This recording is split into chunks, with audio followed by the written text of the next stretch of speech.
All right, welcome back to the Pats Interference podcast. After a long layoff coming off the bye week, I, for one, am refreshed. It looks like the Patriots, too, based on their injury report. Had a nice trip out to Pennsylvania, saw some old friends who I used to cover Penn State with, went to the game. Might have left in the third quarter due to rain and expensive beers and a 30-0 score, but that just meant more rest at home, come back. And it's good to be here because the Patriots' biggest game of the season is upon us, and to help break that down, Brian Barrett of the Ringer making his debut. How you doing, Brian? I'm doing well, Callahan. I'll tell you this. I am a little bit nervous because it feels like if the Patriots don't win on Sunday, we may not have much of a football season left. This is sort of, in a weird way, a do or die game, it feels like, for this Patriots team. So I'm a little bit nervous entering Sunday. All right, well, you're diving straight into it. So I want to pump the brakes here, but I appreciate that because I asked this of Jeff Howe the other day when he was on, Jeff Howe of The Athletic, National NFL Insider, because he had told me before he still loves the ring of that. It's still new to him. Is Brian Barrett of The Ringer still ringing well in your ears? Is that new and fresh? You're smiling right now. Yeah, I like it. I like it. It sounds good. It's been a lot of fun at The Ringer. Get to do a lot of cool stuff. Get to have a lot of cool guests like yourself. You've been on. I think you're a 3-time guest, right? I am. I'm honored every time. You may be the leader in the clubhouse. We may have one other 3-time guest, but I think you're the leader in the clubhouse right now. But yeah, it's been a lot of fun, and The Ringer has been awesome to me so far, and it's pretty cool too. Like I get to do all the Boston teams and focus on that. And I'll tell you what, like doing a 4-hour show compared to doing like a 1-hour podcast, it's a lot different because by the time you get to hour 3, like doing radio, you're like, okay, hour 3. What's up next? And it's like, it feels like, and I hate too, like sometimes when you have to recycle material, right? Like I get it because you're doing a 4-hour show and it's different than somebody just listening for an hour and it's a totally new audience. So I totally understand why you have to do that in radio. But from my perspective, it's not fun to do that over and over again. Like I like to talk about one fresh topic or 3 fresh topics and be done with it. So that is definitely an advantage of the podcast life at The Ringer. Right. And so for folks who don't know, you came from WEI doing those 4-hour shifts, often at night too, which I give you guys a lot of credit. Anyone who can talk for 4 hours, like I do 25 to 30 minutes on my own film review after Mondays, after writing up a whole article, and the episodes come up on Tuesday, but like all my notes are there or they're in my head and that goes on easy enough. Your podcast, Off the Pike, you go by the Metric Man now. Is that something that's always been a nickname for you, or was that a Simmons invention, or where did that come up? And because I'm going to hit on that Metric Man here very soon, as you know, in the rundown. Well, it started actually when I was at EEI, and it started from just like a random caller because I had done something Red Sox related. So the guy called me the Metric Man, and then it kind of stuck. My old buddy Rob Bradford started using it a lot, and then one of the guys, Coop, that I used to work with at EI, he designed like a Metric Man logo from a picture he took for me in the studio. So I certainly embraced that. And then I started doing these like, little 15-minute Metric Man rants that were like backed with numbers that were basically going after some of the issues that the Red Sox had from a numbers perspective. So it fits, and I do it every once in a while on the pod where I just like break down stuff. I did one on Tatum the other day, which was like a positive one, right? Because Tatum's having this incredible season and where it ranks historically with small forwards and Celtics small forwards in particular. But ordinarily for the Red Sox this year, most of it was negative. And for the Patriots, there had been a negative one based on some of the offensive issues. Yeah, well, we're going to start with 3 of your favorite Patriots stats. And when I was actually scrolling through your feed for my own metrics on the Metric Man, just to say the number of tweets that you have includes some sort of advanced stat. And then it was 100 for so long as I kept scrolling. I said, I'm just going to leave this here. We're going to move on, and I'm going to give the homework to you. As I mentioned, your 3 favorite Patriots stats of the season so far. So starting on a high note before we get into the very serious stakes of what Sunday will be, what are those stats? All right, so I'll start with this, and this is kind of a combination on Ramondre Stevenson. So I get 2 positive ones. So Ramondre, 493 rushing yards after contact, which is 7th in the NFL, and he has 35 receptions, which is 6th in the NFL. So if you look at that combination, he's the only running back in the NFL in the top 7 in both categories. And in fact, there are only a couple of running backs in the top 10 in both categories. That's Aaron Jones, Josh Jacobs, and Saquon Barkley. And the reason I reference that is just because a lot of us were high on Ramondre Stevenson coming into the season, just based on what we saw last year in a smaller sample size.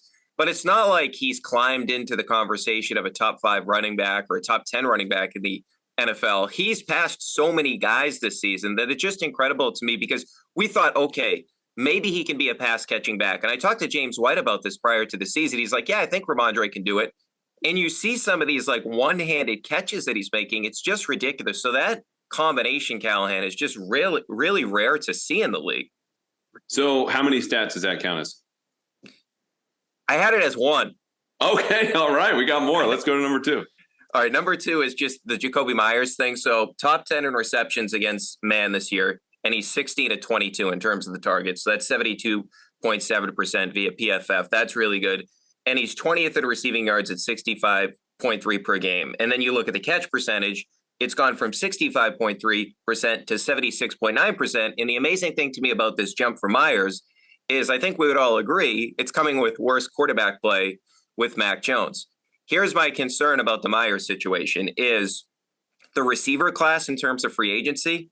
It's not very good. And if you look at Jacoby Myers, you can say, and Mike Tannenbaum said the other day, that he's replaceable. Well, I would argue that he's not replaceable for the Patriots at all because he's their most consistent receiver over the past years. Quite frankly, I underrated the guy coming into the season. I did not think we would see this type of jump from Myers. I thought we'd quite frankly see a jump from Bourne, but Myers has been that guy. And I'm worried, like, if you look at some of these receivers, Robert Woods, 16.2, Allen Robinson, 15.5, Cortland Sutton, 15, Thielen, 14.8. The Patriots gave Aguilar $11 million per season. So my concern going forward is this is the one guy in the passing game that has been consistent over 2 years with your young quarterback in Mac Jones. They have got to get a deal done with this guy. And I will tell you something, too, about those Jacoby Myers numbers. And I'm glad you brought him up because I know we were going to talk about him on your pod earlier this week, didn't get to. I still have my notes on him. He is still dealing with the knee injury that is not listed on the injury report. It's not so bad that he's been hampered by it, but you watch him walk through the locker room as I do about 2 to 3 times a week. It's very obvious. So this is a guy who's fighting through a serious injury that has been bothering him dating back to August, still producing. He's also someone that just can't get out of the friend zone in the front offices. Like everyone's like, oh, Jacoby's nice. You know, he's like a good guy. Like, he's not that good looking because the game, you know, just to be frank, is kind of unsexy, right? Like the numbers against man are good, but the separation isn't great. He's not making these spectacular grabs. There are 1 and 2. You have one against Cleveland. But he's not scoring, okay? Like, you must be in a 1.5 point PPR league if he's doing any serious damage. Like, that's just who he is. And the thing is, he's fine with that. Like, I talked to him a couple months ago. He says, I want to be a security blanket for a quarterback. Like, he wants to be a professional plan B. I don't know any receiver who doesn't want to be dominating catches, making those kind of grabs, and obviously scoring touchdowns. The guy is just regular and he's fine. So I think for them, you mentioned the contract. It's interesting because Spot Track has Alan Lazard pegged for about $11 million per year. I think if the Patriots, and we're jumping way ahead here, want to retain him, he might be pushing, because his agent is now Drew Rosenhaus, whom I don't care if you're the 3rd athletic trainer on staff. If you want to stay with the Patriots, hire Drew as your agent because him and Bill are so close. You might be looking at something like 3 for 45 with him, 3 for 46. And the other part about that is, salary cap is currently expected to go up maybe $225 to $230 million, which would be a jump about $20 to $25 million. This is the last modest jump you're going to see in the NFL salary cap before it goes probably around $250 million in 2024. And then I've heard from agents $300 million in 2025. So as big as that number might see, and let's say he gets 3 for 50, 51, that would put him at 17 million average annual value.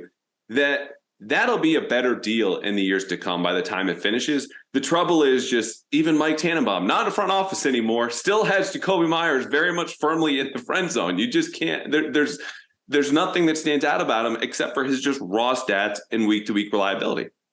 Yeah, you know what it reminds me of in a weird way? And I would do that deal if I was the Patriots, just because if you asked me prior to the season, I wouldn't have, because I would have expected that, hey, you can get more production from other guys. And he's not a super great athlete. He doesn't do a ton after the catch. So I would not have given him that contract. But it almost reminds me in a weird way of like Bogarts, right? Because Xander Bogarts for the Sox, of course, he is like the king of ground ball hits.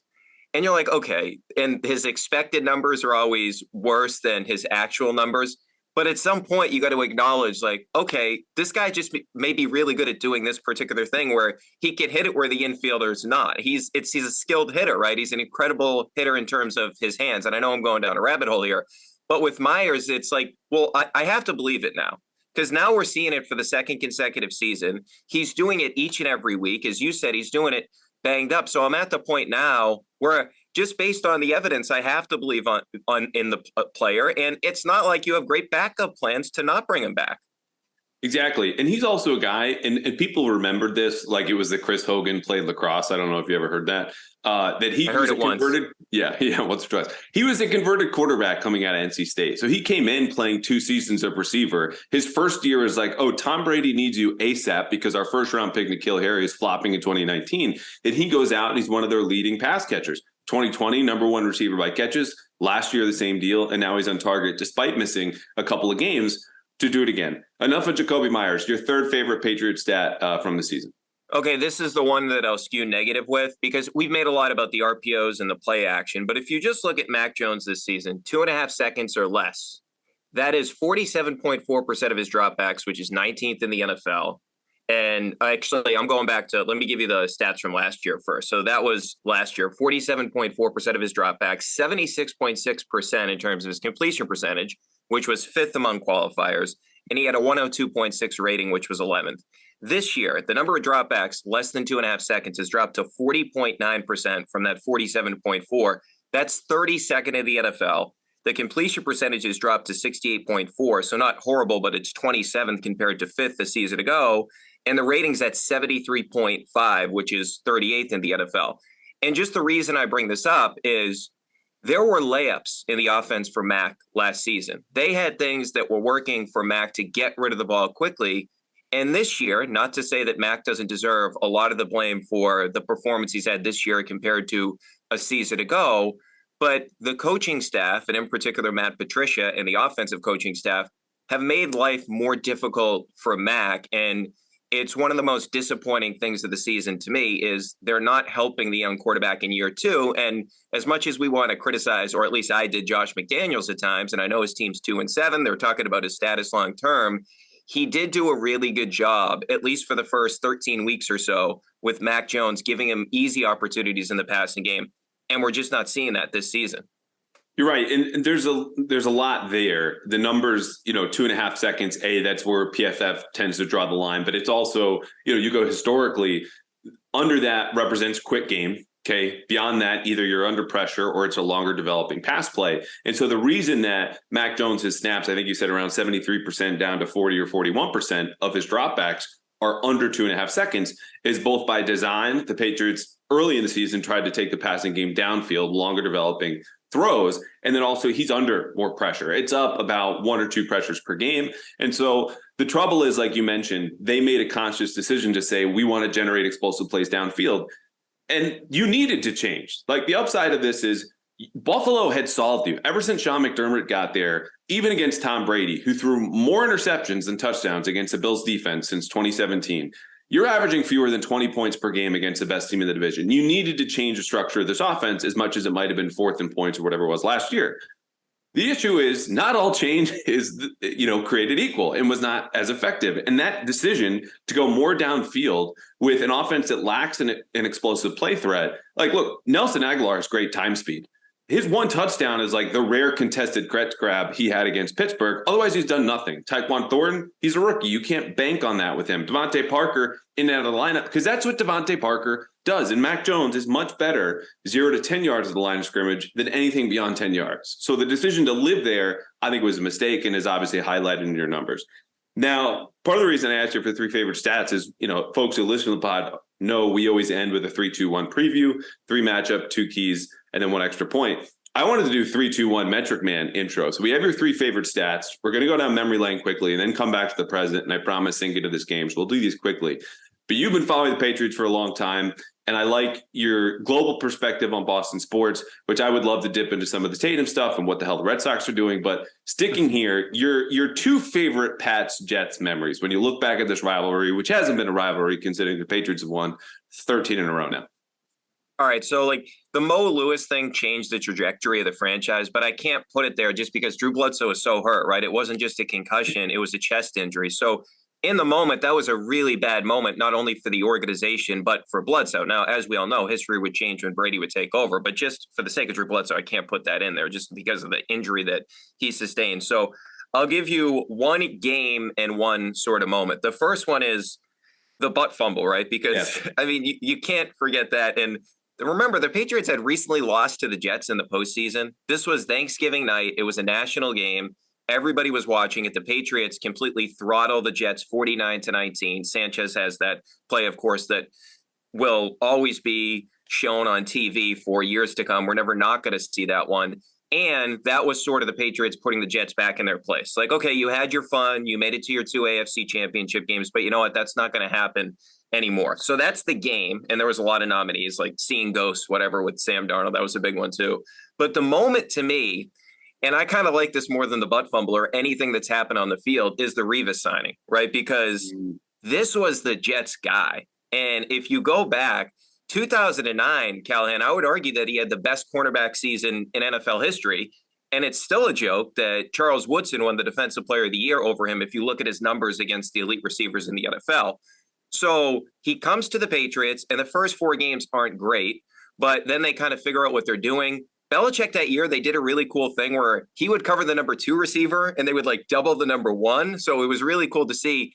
And then for it to cap off with the Patriots winning the Super Bowl, and the Jets fans having to watch really the best player they've had over the past 2 decades, without question. I mean, this guy was one of the best cornerbacks in NFL history. Having to sit there and watch Darrelle Revis win a Super Bowl with Bill Belichick and Tom Brady, just the pain that caused Jets fans is so satisfying to me. All right, I like it. I had the butt fumble on my list as a moment. And I like the Revis stuff, too, because if you really want to get into it, like the contract he signed, and he was known, of course, to Jets fans, as this real hardliner negotiation. Multiple times leaving the team, holding out. Rex Ryan has to go and basically beg to have him back. He gets the deal that he wants. In New England, it was, okay, the average annual value is going to have you as the highest paid cornerback in the league. And this was even a time when his value was, quote unquote, diminished from going to Tampa Bay. I think he tore his ACL. But that was backloaded. So the year that they actually paid him, I don't know if it was I'm forgetting the term, but the years you tack onto a deal where it's going to expire, like Brady's last contract here. Void years. Void years, exactly. It was essentially a void year. So they knew they could cut bait, but Revis still gets to say he's the highest paid corner. And he took that deal. Whereas with the Jets, a little bit more hardline. The game for me, though, that I think a lot of people forget is after the 2006 season, it was the wild card round against the Jets here at home, the height of man genius, who had just beaten the Patriots in the mud, their last game played on natural grass at Gillette Stadium. And he was using what they called then the Times Square defense. Everyone's walking around. Brady can't read the defense. We've since called it the amoebas. Belichick dusted off and used it in 2018, a little bit in 19. The Patriots come out, no huddle, opening drive touchdown, Corey Dillon in the first 3 minutes. They eventually win that game 37-16, but it was just the height of kind of the chess match with Belichick, obviously Mangini, everything that went on there, but then Brady solving something at a time when the Jets started to really push the Patriots. And we forget because, the next thing we go on the road and beat the Chargers and that come back and then lose the Colts in the AFC Championship game. But the Jets had taken something from the Patriots at that point and proven they could, which is the whole bedrock of rivalry. All right, real quick, the one part of this 3-2-1 intro for Brian Barrett. Who's a Jets player in the past, or maybe even on the present roster, that like as a kid growing up as a Patriots fan, you're like, I'd really like them on the Patriots, but I can't tell this to anyone because I might risk losing a friend because that's just how rivalry works. Anyone that you remember like that? Well, I mean, if it's current one, they got a lot of them, right? Like I take Garrett Wilson, I take Sauce Gardner, any of those guys. But in terms of like when this rivalry was at its peak, the guy that I always loved was Nick Mangold, man, because like he had the long hair. He was nasty. First team All-Pro twice, and he was a second team All-Pro. Like for a 3-4 year period, you could argue that he was the best center in the league. And remember, that's when the Jets had the whole ground and pound thing. They had a bunch of different running backs they brought in. At one point, LT was there. And the thing that was different to me about Mangold than ordinary offensive linemen is because he became almost like a face of the Jets. Obviously, they had Revis there too, and Sanchez was the quarterback. But Mangold, because of maybe it was just his look, he was recognizable. I mean, he was all over TV and stuff, and he was one of the most marketable stars for the Jets. And how many other centers can actually say they're a marketable star? Like, think about the best offensive lineman in the NFL today. It's like Trent Williams, right? nobody's like marketing Trent Williams. Nick Mangold was like a marketable star in New York. So I thought that was a really cool thing. And like the Patriots always, for the most part, had great offensive lines until, I mean, the line we're seeing this year, 15, it was really bad. But for the most part, they've had good lines for a long time. Now, maybe that's changing, but just having Mangold be part of that line would, I mean, completely put you over the top. It's funny you mentioned him because I think at some point during this season, I saw a Nick Mangold commercial, and it must have been like before the Monday night game. Like, I don't know what time I was just sitting watching football because Sundays are totally occupied by going to the stadium or traveling, covering the game, obviously writing afterward. And I'm going, how the hell does Nick Mangold still have a commercial? But you're totally right. There's something about his vibe, the hair, the guy who's kind of been around. You're like, oh yeah, I kind of remember him because people do. It sticks with you. Also, fantastic name, Nick Mangold. For me, it was Jim Leonard, and not so much in like, oh, he always killed the Patriots. This was not like, even a Wayne Corbett back in the days, which I think is an easy name to pull out.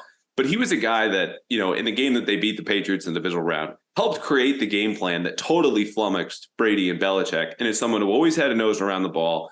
The guy is a fan favorite because he's like 5'9" on a good day. Would also blitz and just got the most out of what he was doing. And I always felt like would it be a really good fit in New England. Now the defensive coordinator, maybe interim head coach of Wisconsin, their defense is outstanding. I think he's a really smart guy that would have been a lot of fun here. But their safeties, even back then, like Kerry Rhodes had a number of good seasons back there, could blitz, could cover. Revis was an easy answer in 09. I think I'm on board with you there. At least recent NFL history. Like, I can't speak to the Deion Sanders years and the height of those days. And I'm sure we'll have some answers in the comments that people were forgetting. But you're right. Like, Revis Island was very much a real thing. Like, those receivers were, as they say, on a milk carton against the Jets every week that season. Okay, let's get into the present. The Patriots are 5-4. The Jets are 6-3. When you look at the Jets, not much has changed since we saw them and previewed them a couple of weeks ago. They are 6-3, as I mentioned, 9th overall in DVOA, 19th in offense, 6th on defense, 8th on special teams their last 4 games.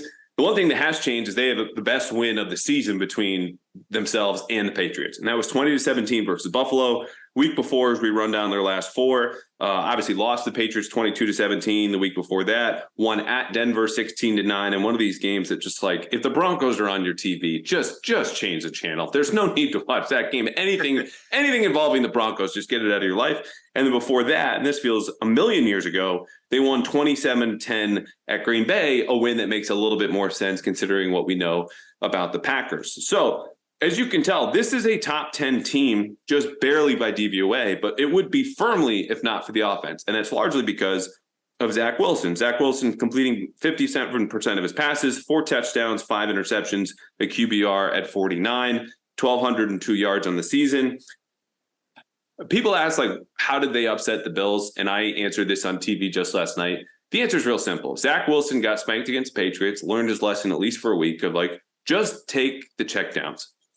On the flip side, Josh Allen had his worst game of the season. And part of that certainly was a function of a good Jets defense, 0 touchdowns and 2 picks.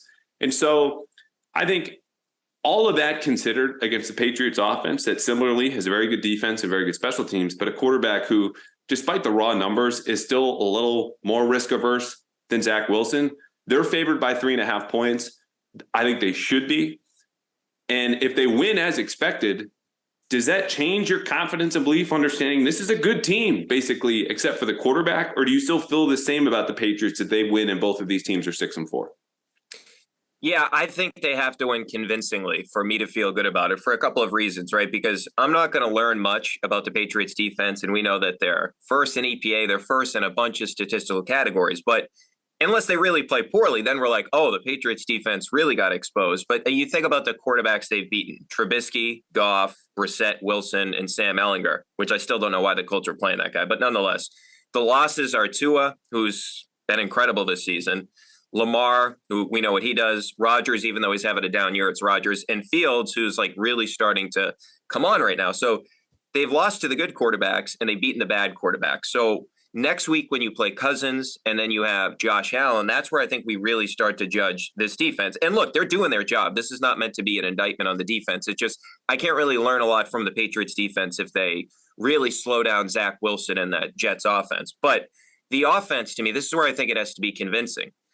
they have to show me something. The Jets, as you pointed out by those numbers, they're really good defensively. But if you look at the Patriots, the offense has been really a mess. They're turning the ball over in 16.5% of their drives, second worst in the NFL. And look, they've cut it down a little bit, but they're still turning the football over. Their scoring is just middle of the road, 35.9% of their drives, which is 17th. As a team, they're 23rd in passing, 202 yards. Their third down conversion rate has been horrible, under 40%. And then the touchdown percentage in the red zone is the big one to me, 28th in touchdown percentage in the red zone, which is just really bad. And you've had a lot of time here in this bye week to find out, hey, what do we do right? Who do we need to get more involved? Do we have to change things, not dramatically, schematically, but do we have to lean on certain things that we weren't leaning on prior to the bye week? So from my perspective, if you come out of this game with a similar result to the one that you had against the Jets the first time, I'm not going to be convinced that this Patriots team can make a run, especially when the schedule really starts to get more difficult with a lot of the teams on there, that I just can't look at it, Callahan, and say, yeah, I feel really good about the Patriots squeezing one out. I need to see a good game from the quarterback and a good game from the play caller. So I was inclined to, when I looked at my own question and thought about it, asking myself, to totally agree with you. Like there's not much this game can do to change my opinion of the Patriots, understanding you beat them on the road by 5 points, covered what Zach Wilson is. And I have some Zach Wilson stats they unveiled on TV last night, but I want to repeat here because they're I think hilarious. But the Jets don't change what they do offensively or defensively. Like you've already passed this test. And so beating them does not present any sort of new challenge for the Patriots. It's still a good test. Again, this is the team that is 9th best in the league by DVOA, but you've already proven you can do this and kind of wait out Zach Wilson. The one thing that changed my mind is that if this game, either becomes miraculously a shootout and you get this outstanding offensive performance, something best of the year, and you go, oh, well, the Jets had a couple wrinkles for the Patriots. Wilson didn't throw the ball away, makes a couple of these plays that everyone who stands for Zach Wilson goes, those are the throws that he makes.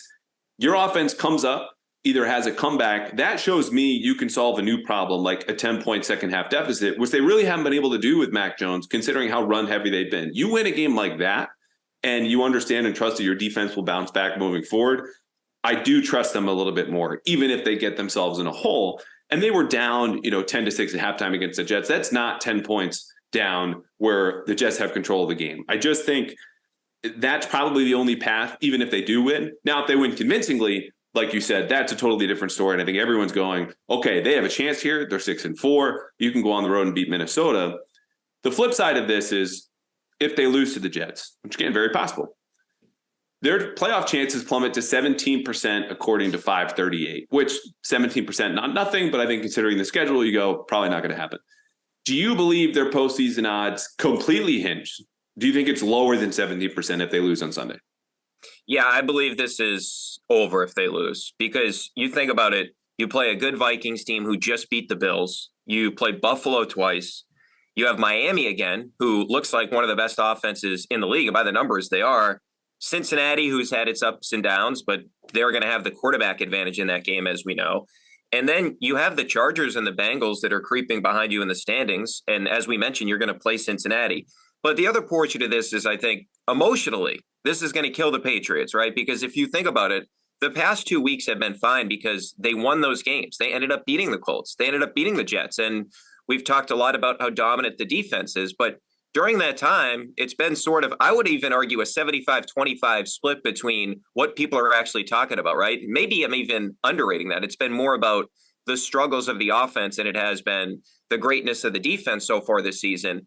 And if you can't figure out that puzzle and you lose this game to the Jets, I don't know how anybody in the locker room or, quite frankly, anybody in the fan base is just going to say, you know what, I think we can go on this big run against all these really good teams. Because here's the problem.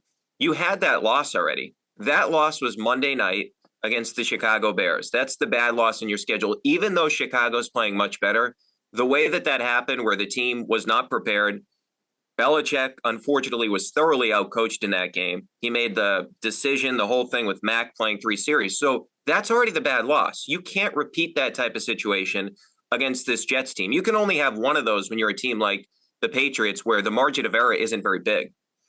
Yeah, it's interesting too, because I look at this game and anytime I get asked about, radio or otherwise, is this a must-win game? And it's the first half of the season. I want to scream like F no, like hell no. Must-win means, there is no other option. You are eliminated if you lose mathematically. That's it.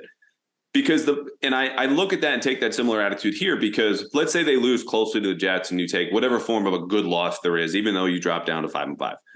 I still think there's a world in which they go on the road and beat Minnesota, because there is a short week. Everyone knows about Kirk Cousins in primetime. The Vikings, now granted this was 4 years ago, scored just 10 points here the last time the Patriots unveiled that amoeba defense that we covered really briefly earlier.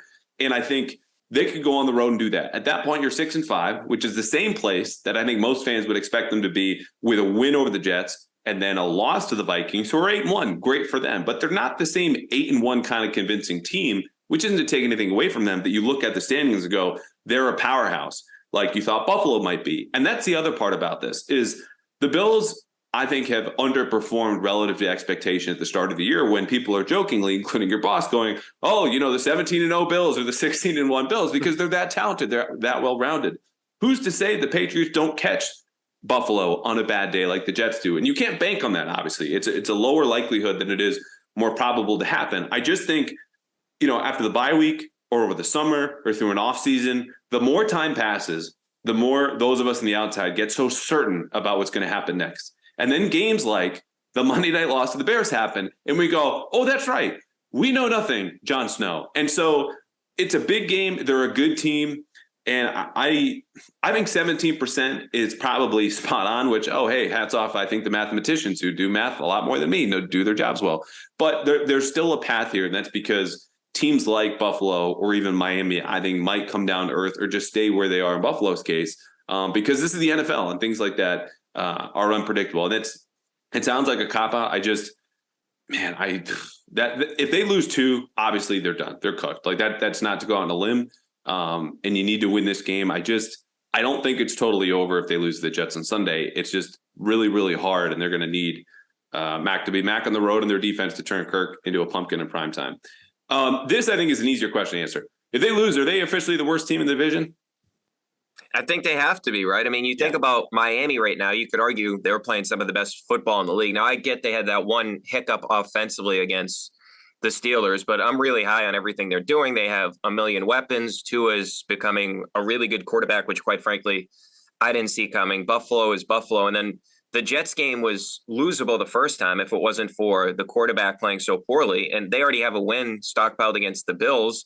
They're already, what would they be, 7-3 after this game? So it would be really difficult to argue that the Patriots would be a better team than the Jets. And man, that's a crazy scenario to sort of play out, because prior to the season, we thought that, okay, maybe Miami could be better than the Patriots. They swept them last year when the Patriots made it into the postseason, and Miami went out there and they acquired more talent, and they acquired a pass rusher too at the deadline in Bradley Chubb. So they're going all in, trying to give Tua everything he possibly needs to win at a high level. So you could see them being third in the division, but to fall behind the Jets, and really, if you think about it, the reason that would happen, and again, this is not meant to be an indictment on Mac, we thought that Mac this year, or at least I did, I don't want to speak for everyone, would be significantly better than Zach Wilson. Now, Zach Wilson, we know, has some tools and all that, but it just felt like it was going to take a while if it was going to work for Zach Wilson. And Zach Wilson has been worse than Mac. I'm not saying that, but the margin, the difference of those two guys' performances is not as wide as I would thought it would have been coming into the season. So that's why, yeah, clearly they would be the last team in the division, because the Jets have I would say the Jets have a more talented team than the Patriots, just on paper. They have more blue chip players. Yeah, no question about it. And you hit the nail on the head. The reason anyone would argue preseason, you're not making this argument now, for the Patriots over the Dolphins and certainly the Jets, is edge at coach and edge at quarterback. And the way Mac has regressed and Zach Wilson has hung out at this same sort of level and been carried by his team to a 6-3 record, is the reason you would have picked them. But Mac has come back to that level, and their numbers over the last 13 games, which you go back towards the last third of last season, are basically the same. And that's a real problem for the Patriots, who, like you mentioned, we're counting on Mac internally as well as a fan base to kind of elevate the offense. And the way things have gone around him, I don't think he has that capability anyway. But the environment they put him in is kind of inhospitable to an offense to take another step from last year, which was pretty good on its own, even though it had some obvious limitations. I'm glad you mentioned Zach Wilson, because I forgot to mention my stat, which I said on TV last night.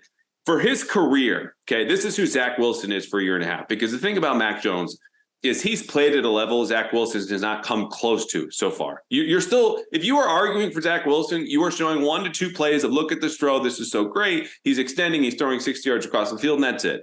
If you're arguing for Mac Jones, you're going, here are the stats for his first 12 games of the season. This is an average to an above average quarterback.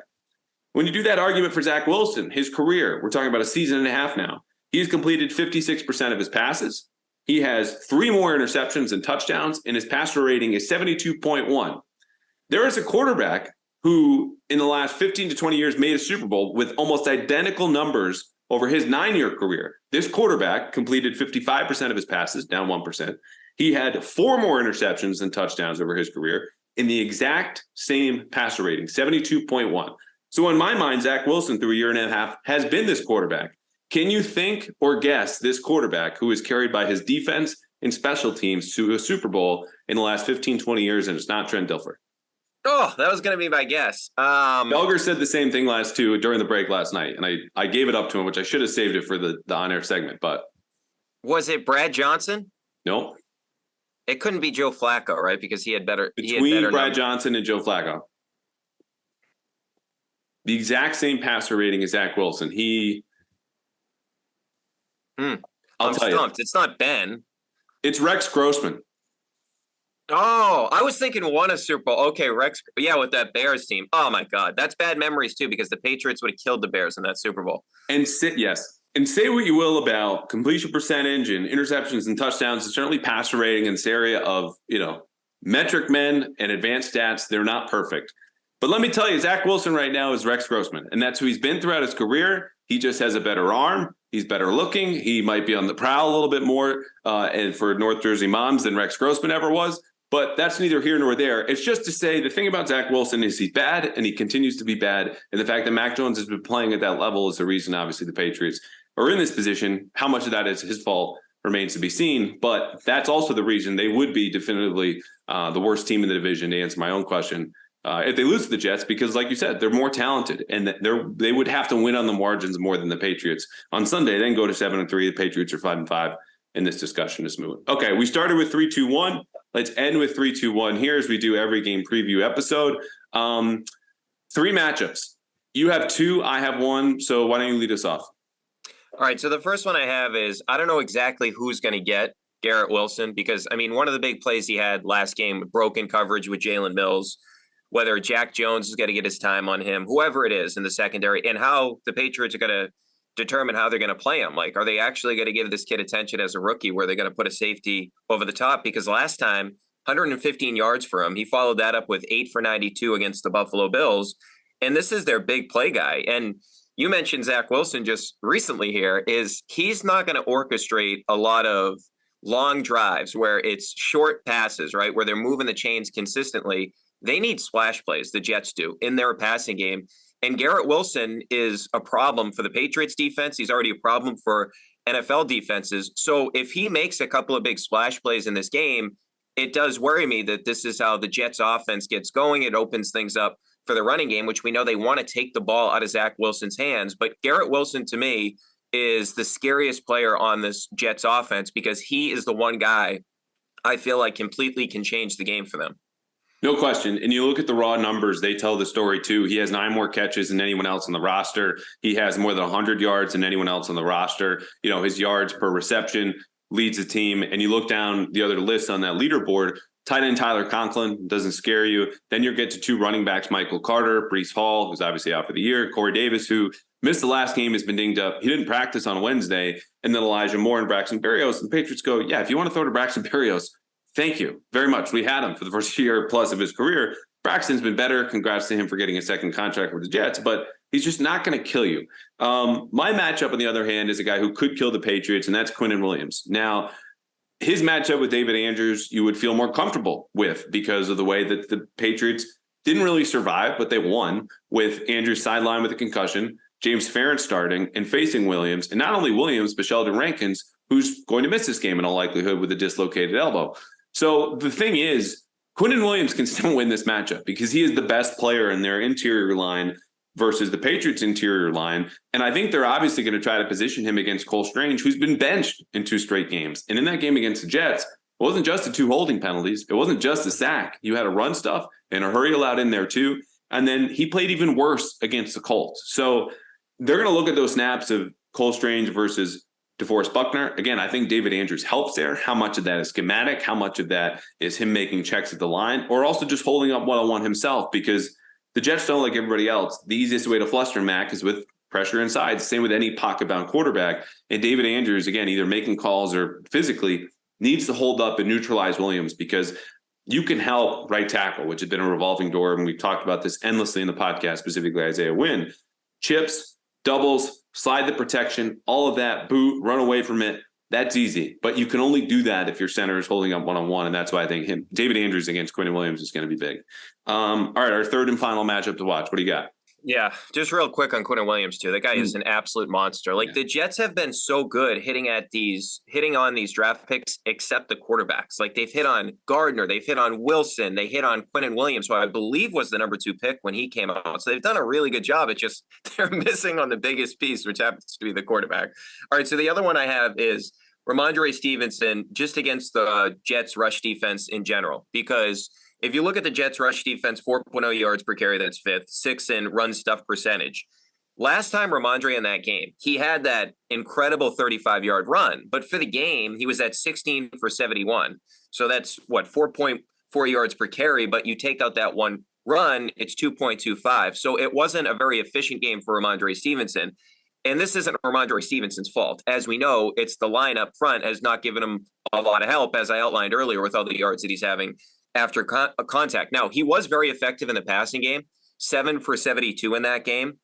So the thing I look at in terms of the Patriots, and in particular with the quarterback, is I'm still not at a point, obviously, based on the way that Mac's playing, where I think they need to take some advantage of things in the passing game, but they also need a healthy diet of Ramondre Stevenson being effective in the run game to try to make life a little bit easier for Mac Jones. And Ramondre being, without question, the best offensive player in this game, he can't be somebody that is not effective in the run game whatsoever. And if it is, hopefully you find a way to, like you did last time, get him involved in the passing game, because I just want to get my best offensive player the ball in space. And whatever is the most effective way to get Ramondre Stevenson the ball, you got to do that if you're Matt Patricia, because you got to recognize that the Jets have an elite defense, a really good defense, and one of the only cards you have to play from just a personnel standpoint is Ramondre. So whatever they do or whatever they can do to make Ramondre more efficient in the game, that's what Matt Patricia and company need to do. Yeah, and this is a whole different topic, but I would probably just stop calling zone runs where you've been killed this year. And it's been very apparent for 2 months that this is a much better running game when you're running man runs, power, counter, duo, than the outside zone stuff, which they tried to install since the spring. It hasn't worked. And that's when you see Ramondre Stevenson dealing with guys knifing into the backfield, because you mentioned those 71 rushing yards. I tweeted this out after the game, and I had a typo in there. But without the typo, 71 yards total, 82 after contact. That means he's getting hit in the backfield and making up for that, most, obviously through the 35 run that you mentioned. Like, that's creating a running game all on his own. And in that game too, more than 1/5 of their offensive plays went backwards. So you want to talk about penetration, a good defensive line. That was the name of the game and the whole story of that first Jets matchup. So yeah, Ramondre is huge. At the risk of sounding like an idiot and missing someone, take Matt Judon off the board. You can make an argument for Devin McCourty, maybe Kyle Duggar. Is there a better player in this roster right now? No, Judon is the only one. I don't think so. I don't even think it's close. I mean, he's in the family photo of the best running backs in the NFL. I mean, I thought he was going to be good, but what he's been able to accomplish this season is just incredible. And the lack of having a really good offensive line makes this even more impressive. Like, how many times have we seen the Shanahan scheme with a running back out in San Francisco? Like, now, obviously, they get the cheat code because they got McCaffrey. But how many random guys were like great for San Francisco because it was scheme and it was personnel? The most incredible thing to me about Ramondre is he's doing this, quite frankly. You mentioned the zone runs. He's doing this without either. They're not making it easy for him schematically. They're not making it easy for him by creating holes for him. So he's doing this all himself. Judon, though, I would say that he's still going to be number one because he's taken his game to a completely different level in terms of leading the league in sacks, third in pressures, all that type of stuff. And my big question with Judon is going to be, hey, final 4 games, man. We need you this year, okay? We can't have a similar thing. And I know he's banged up, he had COVID and all that. Kind of need you down the stretch because he is a game wrecker for this team. That Jets game is a perfect example of it. He completely ruined that game. He did. And, that's something he's brought up a lot on his own in press conferences. And you look at his snap counts, they're down. They're intentionally rotating him, taking out the field in early downs. And he said in the offseason, he was asking vets older than him about conditioning and how to stay healthy through the end of the season. So he's at least aware of that. We'll see if there's a big change. I think it would be harder for him to do worse than I think it was one quarterback hit in the last 4 weeks of that regular season. So you're talking after the bye, which is what he had, including, of course, COVID diagnosis. And, that would be the first step is just don't get sick. But hey, when do we get the 30 for 30 on what happened during the bye week for the entire team? It's still like a mystery. Like, what the hell happened? In past years, I can tell you in 19, they, because they fell apart at the end of that year too.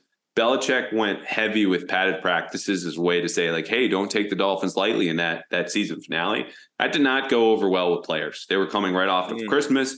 You win this game, you're 2 touchdown, might have been 17-point favorites against Miami. You obviously lose that game in Devontae Parker's, game of his life.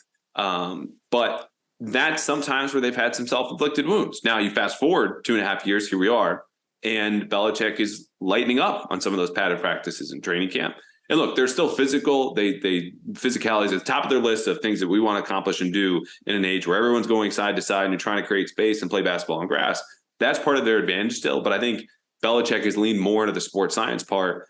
And maybe last year was kind of the proverbial straw that broke, Campbell Bill's back, because it's been a big change as far as I've seen the way that they practice and the way that they've been forcing the player to expend energy early and midway now through the season. So, 30 for 30. It might be 30 seconds. Like, I don't know how many people want to watch that and relive that season, but it's a good point.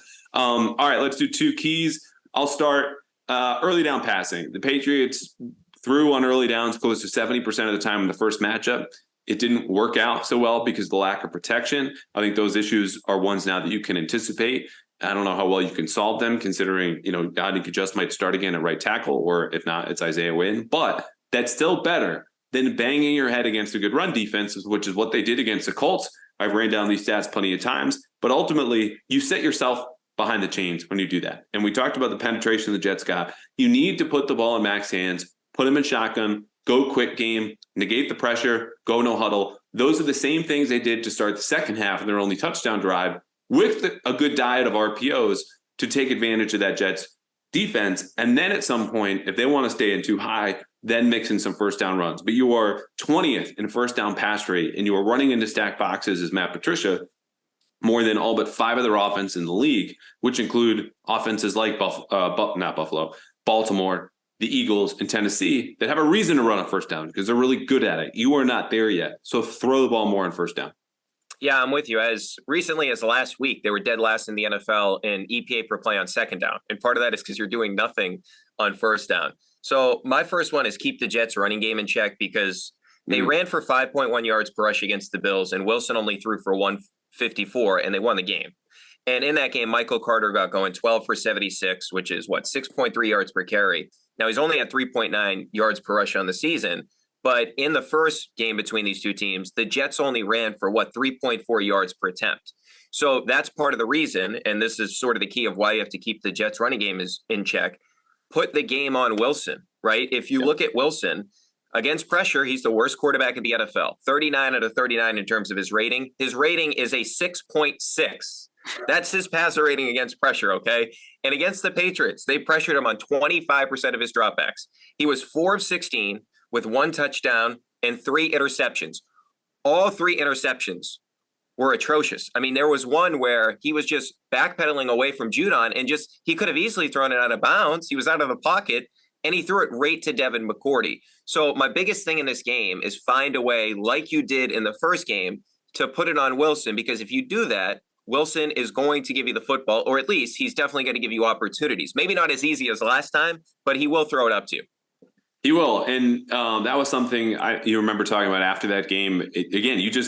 That's been the story really of the Patriots' first half of the season, is which team, aside from the times we saw Lamar Jackson and Aaron Rodgers, can put the game in the other team's quarterback the fastest, because of the way Mac has struggled, Bailey Zappi has been playing, and the quarterbacks you've seen, Sam Ehlinger, Jacoby Brissett, we've run down all of them, and including Zach Wilson, who you mentioned melts under pressure, and they've just waited him out. I talked to Miles Bryant after that game, and he said, I faced Zach Wilson in 2019, and he was doing the same thing then. You want to frustrate him because he'll give the ball up. You know, facing certain teams, there's a greater likelihood they're going to turn the ball over. And he didn't say it, but that obviously indicated that the Jets are one of them. So, yeah, that only is possible if you stop the run, which sounds like kind of this archaic way of looking at football. And we move past that and the efficiency. Well, running the football is back, baby. And it has had the higher yards per carry across the league that we've had in over a decade. And if you take that away from Zach Wilson, inevitably he will give the game over to you. All right, one extra point. This is something we haven't covered. It's got to be game related. It doesn't have to make any sort of sense or be important. What's your extra point here about Pats Jets on Sunday? Okay, so does Tyquan Thornton have a role in this game? Because it's interesting to me that, okay, he's playing more snaps now. But if you go through it, in the last 3 games, 3 receptions on 11 targets. Now, there was a drop in there, too. That was definitely his fault. And he's had no rushing attempts. I go back to the Cleveland game, and Callahan, I was so excited. He had 4 catches for 37 yards on 5 targets, and he ran for a touchdown. He had those 3 carries. And one of the things that I was thinking after that game is they're on to something. They are going to use Tyquan Thornton, a guy that they picked in the 2nd round. I know you know that he had a great training camp. You were there. So it was like we were feeling really optimistic as Patriots fans entering the season that, hey, you know what? Forget N'Keal Harry, forget all these misses in the first couple of rounds with receivers. Bill finally found a way to hit on a receiver. And here's my big thing with Thornton. Like I mentioned with Ramondre Stevenson being by far the best offensive player on this team, Tyquan Thornton has something that the rest of the Patriots offensive players don't have, which is elite speed. This guy ran a 4.28 at the combine. So can you find a way to weaponize the speed, right? And I always thought about it like when they first drafted him, is this going to be like Deshaun Jackson, super fast guy, deep threat it down the field? But it seems like the trend in the NFL, these super fast guys, they're actually, if you look at their average depth of target, it's actually down, right? They're getting the ball in those guys' hands, like the Jalen Waddles and the Tyreek Hill in Miami. I'm not comparing him to Tyreek Hill, so don't go crazy here, but just get him the ball in space and let him make plays after the catch. So I do really wonder, not just for this game, but in particular going forward, how much of a role and how much of an emphasis are they going to put on giving Tyquan Thornton the ball, because he could bring an element to this team that, quite frankly, they don't have. He could. I just don't trust him yet. And that's part him being a rookie. That's part him missing time. That's part looking at his tape against guys like Stephon Gilmore, still playing at a Pro Bowl level. But a guy like Sauce Gardner and even DJ Reed is going to be pretty physical with him, especially when they're kind of in bump and run or playing, third short. The Jets play more man than people give them credit for, but also in cover 3. So if he can't handle the physicality or necessarily separate, you don't have time to look downfield and put him in those situations. Interesting you bring up the run plays, though, because I think that is something that the Patriots may have stumbled into and didn't realize it, because those plays, my understanding was, were designed for Kendrick Bourne in that game against Cleveland. And when Bourne goes out with turf toe, Tyquan steps in and does very well, scores that touchdown. But they knew the way Cleveland was defending those kind of plays, or they could force them into a defensive alignment based on formation, they'd have a clear and easy path around the corner. And he is like sending Grant Delpit a postcard as he's whizzing by him to the end zone, because Delpit's still looking in the backfield. So I think, yes, they could certainly return to that, because at some point, 4.28 speed is 4.28 speed. And if you can keep him from getting jammed by Gardner or DJ Reed, that might be something. My extra point is trash talk. I want a little salt with my Pats Jets, okay? Like, I miss the days of Rex Ryan not kissing any sort of rings, or some very short, just cold, hard handshakes at midfield between Mangini and Belichick. Like, 13 straight wins. This is great for Patriots fans. You can dunk on New York, the Boston, New York thing, the whole deal. But 2015 was a long time ago. I'm not asking for a Jets win. I'm not asking for a Patriots blowout. I'm just asking for, I don't know, maybe a scrum, maybe like a little meeting at midfield pregame, maybe some postgame comments that are like, Matthew Slater is even admitting there's a lot on the line. He did that on Monday. That is mild-mannered, well-spoken Matthew Slater when the Patriots leave the building every day by a sign that has 4 points, and one of them is don't fuel the hype. Well, they are fueling the hype for this game, and I want to see more of that hype on the field spill over in something that results in a 15-yard penalty, or at least some sort of different handshake or postgame comments that has me racing to the press box to tell everyone this is what was said, because we need a little spice in here, okay? A little seasoning. This has been just like plain chicken on the frying pan, flip it over, it's cooked. That's been the whole series. Give me a little spice. Well, and two, remember one of the great moments was Wes Welker before the playoff game, where he had the best. The foot soldiers comments, like talking about Rex Ryan and what he may or may have not liked. The only thing, put our best foot forward. Put our best foot forward. I still don't understand why Bill benched him for a series. Like, what was the point of that? I mean, it made no sense to me. I thought that was a bad vibe heading into the game, benching Welker. But yeah, there used to be great moments between these two teams, back and forth. Remember when you had I was going to say LT, but that was when LT was in San Diego when he was mad that the Patriots are doing the Merriman sack dance. Remember that game? Yep. But just disrespectful. He was still a sourpuss when he was on the Jets as well. Yeah, he was. That's I just lost my train of thought. But as far as that game too, the divisional round playoff game that no one wants to remember, but 28-21, the last time the Jets have beaten the Patriots in regulation. Wow. Obama's first term. Okay. And we can go back and look at all like the charge and the hits. And I did this before the first game, all the things that were happening in 2015, which now that they're top of mind, Obama's still in office. You had the last Harry Potter movie was coming out, as was the first Star Wars movie coming out with the new trilogy, like all these different things. 2015 feels a long time ago, but not as long ago as 2011 in January when the Patriots lost to the Jets last time in regulation. So I'll just ask you this then to get you out of here. Do they lose again in regulation to the Jets? How does this game go? I believe the Patriots are going to win this game. I believe they'll grind it out. And I feel like they have obviously been really good against Zach Wilson. Now, a lot of defenses have, but I think they'll turn him over a couple of times. And my hope, and maybe this is just blind faith, I think they're going to find something that works offensively. Now, maybe it doesn't work in 2 weeks against the Vikings or against the Bills or Miami down the stretch of the season. But you've had this much time to get ready for this Jets team. And I get the Jets are coming off a big win. They've had time to prepare too.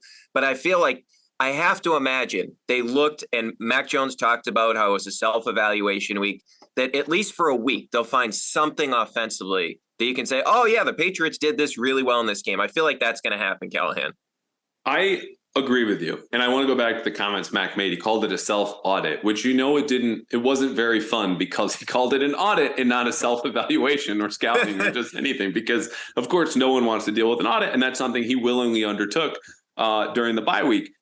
I get a strange sense that, might completely blow up my face, but this will be a much more high scoring game than we saw against the Jets. Like, I think those 2 weeks where the Jets will have some new wrinkles. They understand how they want to attack the Patriots, who have a run defense that's still suspect. I think James Robinson being in that system a little bit longer helps. I think Zach Wilson can't play any worse than he did really against the Patriots. I still don't trust him. And for Mac Jones, like, again, if I can tell how often they're running into stacked boxes and their inefficiency in early downs, something he brought up after the Colts game. Like, the Patriots can see it too. They've had enough time to say, here are the fixes we need to make. They've had enough time to put those changes into practice. And like we've covered, the Jets don't change on defense. They run their system. Okay. There's enough variety in there to keep you maybe not off balance, but to have answers for anything you want to do. It's just that the Patriots usually seize on those defenses, understanding that we can predict what you're going to do and exploit it. I don't have a ton of faith in either offense, like you said, long term, maybe not even in 10 days. But ultimately, I think we get a game for the Patriots that might be more like 27-23 as opposed to 17-13 here on Sunday. Yeah, I hope you're right. I hope we get a big win for the Patriots. And my only thing that I'm worried about a little bit is just, and this doesn't really affect you because you'll be at the game, but I haven't seen who's calling this, because the Indy game, we got stuck with Adam Archuleta again. Nothing against that guy, but I mean, I guess I'm about to criticize him after I said nothing against him. He's not one of the best analysts in the world. And Greg Gumbel, I know that he's been in the business for a long time, but he continually gets guys' names wrong. I want like a top tier broadcast. Like, my hope is that it's Ian Eagle, because Ian Eagle's my favorite guy in terms of, now Harlan and Ian Eagle, those I would say are my two favorite. Buck's like solid. Buck's always going to be good. I enjoy the Monday night thing, although I find myself going to the Manning broadcast a lot just because of the guests, and I do find Eli really funny. But I hope we get a top tier broadcast on Sunday, because some of the stuff that they said on that Indy broadcast, I'm like, a lot of this just isn't true. A lot of this doesn't really make any sense. Yeah, well, I have good news for you. According to our good friend Mike Reese, Kevin Harlan is on play-by-play with Trent Green, and then Melanie Collins is doing sideline. So I think that's their number 3 team, which, look, is due respect because this is the biggest Patriots-Jets game in over a decade, really since that playoff game when you consider the playoff stakes for both sides and the way things have gone lately. So, yeah, I think Kevin Harlan's going to have a hell of a call, and I hope it's for a lot of touchdowns as opposed to defensive stops. But yeah, I love Harlan. Harlan's awesome. Yeah, he's the guy if, like, I'm just in the kitchen, again, cooking chicken as I just described it. Like, it's pretty boring. I'll throw a little seasoning and that's it. And that's dinner and I don't care. Like, he would make that sound exciting, okay? Or like walking to the car, unlocking the door, steps in with no regard for the leaves underneath his feet. Like, he would make anything mundane sound a lot of fun. Especially he does it on reads, too. Like, when he's on the NBA, he does, like, the Burger King or the Taco Bell read like that. Yeah. Or anytime there's a streaker on the field, which, you know what, if I'm asking for spice and seasoning with the game, that would just about do it. Not that I'm officially condoning it on the podcast. If you want to spend a day in Gillette Stadium jail, be my guest. But either way, Kevin Harlan would have a hell of a call if you do. One guy who I know is not going to do that, is going to have the game, watch it, and outstanding analysis after is Brian Barrett. He is from the Ringer, his Off the Pike podcast. Listen to it, especially when I am on at some point, hopefully for a 4th time. This is your debut. You crushed it, and we'll definitely have you back. Thank you, man. All right, Callahan, enjoyed it, my friend.